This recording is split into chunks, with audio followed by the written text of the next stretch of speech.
Hello guys, please subscribe Bibo Azus Vlogs. Okay guys, ito ang lugar na malalaki ang bahay, napaka presko ang hangin dito guys. Ito ay sa lugar ng Quetta, Balochistan.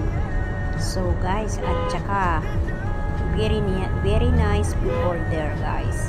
Very nice, wala, respect and lovable. So guys, dito ko nakita ang pagmamahala ng pamilya. So ayan guys, pupunta tayo sa kabilang lugar at kabilang place nito at na-invite tayo ng dinner. So ito ang samahan nyo ko guys, samahan nyo ko. Para na rin ko kayong kasama, itutur ko kayo dito sa lugar na ito. Ayan guys, tingnan nyo guys ang kapaligiran, o diba guys, ayan. So hindi siya mainit ang hangin, talagang mapresko guys, hindi siya mainit. Ayan guys, kaya lang maalikabok lang guys, maalikabok lang sa lugar na ito, pero pambihira talaga guys yung mga bahay nila, matitibay at malalaki. Very nice also place at tahimik. So ito ang Quetta, Balochistan guys.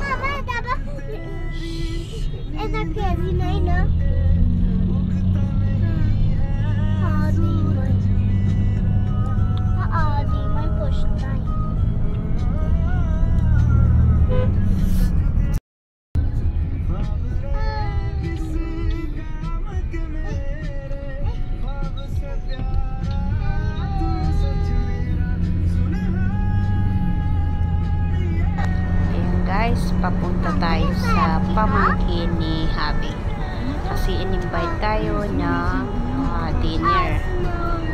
So ayan guys, ito ang lugar na pambihira mga guys, pambihira talaga guys, at napakabuti nila. Very nice people, the family is very nice guys, so nice, but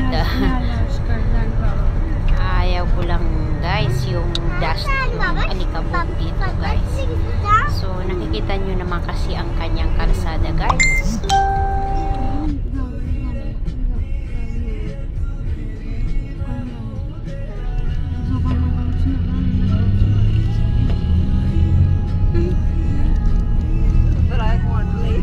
Malayo-layo rin ang ating pupuntahan guys, dahil di ko naman talaga alam. Malayo-layo guys. So maalikabok siya guys, kasi tingnan nyo naman ang road niya, diba? Ayan, maraming basura pa. So kaya nagkakaubo tayo sa pollution. So alikabok at hindi sila nagdedisiplina sa basura. Kulang pa ang disiplina ng government. So ayan guys, diba? Pero pambihira talaga ang gaganda ng mga bahay nila guys. Talagang malalaking bato talaga, malaking pambihirang mga bato, mga matitibay talaga, strong ang ano. Magaganda nga ang mga bahay nila guys, tapos magaganda pa ang mga ugali nila. So it's very nice, treat to the guest, respect and lovable.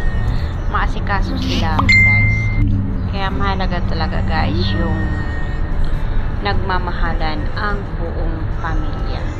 Yani nagre-respetuhan, nagmamahalan at may pagkakaisa. Ganun ang napakagandang family mga guys. Sana ganun lahat, no? Nagmamahalan at walang inggitan at nagtutulungan. Pinalaki sila ng magandang tradisyonal ng mga ninuno natin. Yan. Attitude is the best mga guys. So, di ba? Kita nyo, ito ang Quezda Balochistan, mga guys. Ayan, di ba? Ito ang samanta dito ang mga shop. Ayan, guys. Yan, tambak ang basura dyan, guys. So, at saka parang na ano, binaha dyan, guys. So, hindi pa naaayos. Ayan. Pero, yung hindi naman siya nag-istingo dito, wala siyang ulan at talagang yung hangin niya hindi siya mainit, mapresko ang hangin dito guys sa Quezda Balochistan. So napakaganda rin ng ano nila ng airport dito guys, sa tsaka mga pool. So ayan guys, nakikita nyo yan guys, ito ang Quezda guys. So, nag-enjoy din ako dahil masasaya sila. Happy family, together family. At respect to others, to each other. Marespeto sila guys. Asikaso ang kanilang mga mahal sa buhay, lalo na ang mga bisita. Ganun sila guys. Napakabuti nila guys.